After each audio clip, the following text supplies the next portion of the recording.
इस दिन शनिदेव की पूजा करने से शनिदेव प्रसन्न हो जाते हैं और भक्तों के कष्ट दूर करते हैं।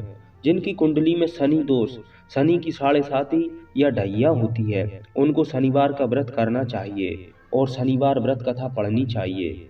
शनिदेव की इस कथा का श्रवण करने से सभी कष्ट दूर हो जाते हैं और शनिदेव की कृपा हम पर प्राप्त होती है। चलिए शुरू करते हैं शनिवार की व्रत कथा, जो कि हमारे लिए अमृत वाणी समान है। एक बार की बात है, सभी नवग्रहों यथा सूर्य, चंद्र, मंगल, बुध, बृहस्पति, शुक्र, शनि, राहु और केतु में विवाद छिड़ गया कि हम में सब में श्रेष्ठ कौन है, हम सभी में श्रेष्ठ कौन है। सभी आपस में लड़ने लगे और कोई निर्णय न होने पर देवराज इंद्र के पास निर्णय कराने के लिए पहुंचे। इंद्रदेव घबरा गए और उन्होंने निर्णय करने में अपनी असमर्थता जताई, परंतु उन्होंने कहा कि इस समय पृथ्वी पर राजा विक्रमादित्य, जो कि अति न्याय प्रिय राजा हैं, वे ही इसका निर्णय कर सकते हैं। सभी ग्रह एक साथ राजा विक्रमादित्य के पास पहुंचे और अपना विवाद बताया, साथ ही निर्णय के लिए कहा। राजा विक्रमादित्य इस समस्या से चिंतित थे, क्योंकि वे जानते थे कि जिस किसी को भी छोटा बताया वही क्रोधित हो उठेगा। तब राजा को एक उपाय सूझा। उन्होंने स्वर्ण, रजक, कांस, पीतल, सीसा, रांगा, जस्ता, अभ्रक और लोह से बने 9 सिंहासन बनवाए और उन्हें एक क्रम में रख दिया। फिर उन सबसे निवेदन किया कि आप सभी अपने अपने सिंहासन पर स्थान ग्रहण करें। जो भी अंतिम सिंहासन पर बैठेगा वही सबसे छोटा होगा। इसके अनुसार लौह सिंहासन सबसे बाद में होने के कारण शनिदेव सबसे बाद में बैठे, तो वही सबसे छोटे कहलाए। शनिदेव को लगा कि राजा ने ऐसा जानबूझकर किया है और वह गुस्से में राजा से बोले, राजा, तू मुझे नहीं जानता। सूर्य एक राशि में 1 महीना, चंद्रमा 2.25 महीना 2 दिन, मंगल 1.5 महीना, बृहस्पति 13 महीने व बुध और शुक्र 1-1 महीने विचरण करते हैं, लेकिन मैं 2.5 से 7.5 साल तक रहता हूँ। बड़े बड़ों का मैंने विनाश किया है। श्री राम की 7.5 आई तो उन्हें वनवास को भिजवा दिया। रावण की आई तो उसकी लंका को वानरों की सेना से हारना पड़ा। अब तुम सावधान रहना। ऐसा कहकर कुपित होते हुए शनिदेव वहां से चले गए। अन्य देवता खुशी खुशी चले गए।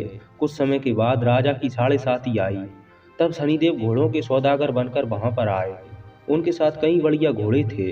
राजा ने ये समाचार सुनकर अपने अश्वपाल को अच्छे घोड़े खरीदने की आज्ञा दी। उसने कई अच्छे घोड़े खरीदे। वह एक सर्वोत्तम घोड़े को राजा को सवारी हेतु दिया। राजा ज्यों ही उस घोड़े पर बैठा, वह घोड़ा सरपट वन की ओर भागा।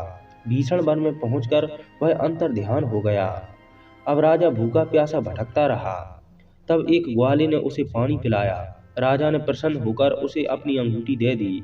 वह अंगूठी देकर राजा नगर को चल दिए और वहां अपना नाम उज्जैन निवासी बीका बताया। वहां एक सेठ की दुकान में उसने जल इत्यादि पिया और कुछ देर तक आराम किया। भाग्यवश उस दिन सेठ की खूब बिक्री हुई। सेठ उसे खाना इत्यादि कराने खुश होकर अपने साथ घर ले गया। वहां राजा विक्रमादित्य ने देखा कि खूंटी पर एक हार टंगा हुआ है, जो हार देखते देखते ही गायब हो गया। जब सेठ आया तो उसने देखा कि हार यहाँ से गायब है। सेठ ने समझा कि बीका ने ही हार को चुराया होगा। फिर उस नगर के राजा ने बीका को चोर समझकर उसके हाथ पैर कटवा दिए और नगर के बाहर फेंकवा दिया। वहां से एक तेली निकल रहा था, जिसे दया आई और उसने बीका को अपनी गाड़ी में बैठाया। उस समय राजा की शनि दशा समाप्त हो गई।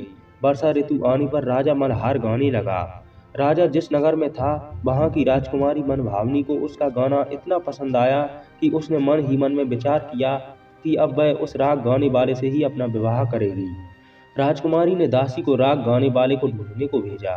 दासी ने बताया कि वह एक चौरंगिया यानी कि अपाहिज है, परंतु राजकुमारी न मानी। अगले ही दिन से उठते ही वह आसन पर बैठ गई कि विवाह करेगी तो सिर्फ उसी से करेगी।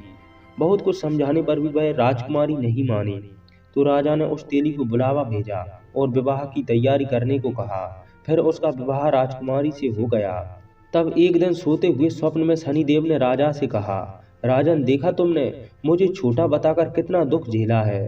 तब राजा ने उनसे क्षमा याचना की और प्रार्थना करते हुए कहा कि हे शनिदेव, जैसा दुख मुझे दिया है किसी और को न देना। शनिदेव मान गए और कहा कि जो भी मेरी व्रत कथा को कहेगा या सुनेगा, उसे मेरी दशा से कोई दुख नहीं होगा। जो भी व्यक्ति रोज मेरा ध्यान करेगा और चींटियों को आटा डालेगा, उसकी सभी मनोकामनाएं पूर्ण होंगी। और शनिदेव ने राजा को हाथ पैर वापस दे दिए। प्रातःकाल आंख खुलने पर राजकुमारी ने देखा तो वह आश्चर्यचकित हो गई। बीका ने उसे बताया कि वह उज्जैन का राजा वीर विक्रमादित्य है। सभी अत्यंत प्रसन्न हुए। सेठ ने जब सुना तो वह राजा के पैरों पर गिरकर क्षमा मांगने लगा। राजा ने कहा कि वह तो शनिदेव का क्रोध था, इसमें किसी का कोई दोष नहीं है। सेठ ने फिर भी निवेदन किया कि मुझे शांति तभी मिलेगी जब आप मेरे घर चलकर भोजन करेंगे। सेठ ने अपने घर नाना प्रकार के व्यंजनों से राजा का खूब सत्कार किया। साथ ही सबने देखा कि जो खूंटी हार निगल गई थी वही अब उसे उगल रही है। सेठ ने अनेक मोहरे देकर राजा का धन्यवाद किया। सेठ ने राजा से अपनी कन्या श्री कंवरी से विवाह करने का निवेदन किया। राजा ने शहर से स्वीकार कर लिया। कुछ समय पश्चात राजा अपनी दोनों रानियों मनभावनी और श्री कंवरी को सभी उपहार सहित लेकर उज्जैन नगरी को चले। वहां राजा के राज्यवासियों ने सीमा पर खूब आदर सत्कार किया। सारे नगर में दीपमाला बनाई गई। राजा ने घोषणा की कि मैंने शनिदेव को सबसे छोटा बताया था, जबकि असल में वही सर्वोपरि है। तब से सारे राज्य में शनिदेव की पूजा और कथा नियमित होने लगी। सारी प्रजा खुशी और आनंद के साथ जीवन बिताने लगी। जो भी कोई शनिदेव की इस कथा को सुनता है, पढ़ता है, उसके सारे दुख दूर हो जाते हैं। व्रत के दिन इस कथा को अवश्य पढ़ना चाहिए। जय शनिदेव।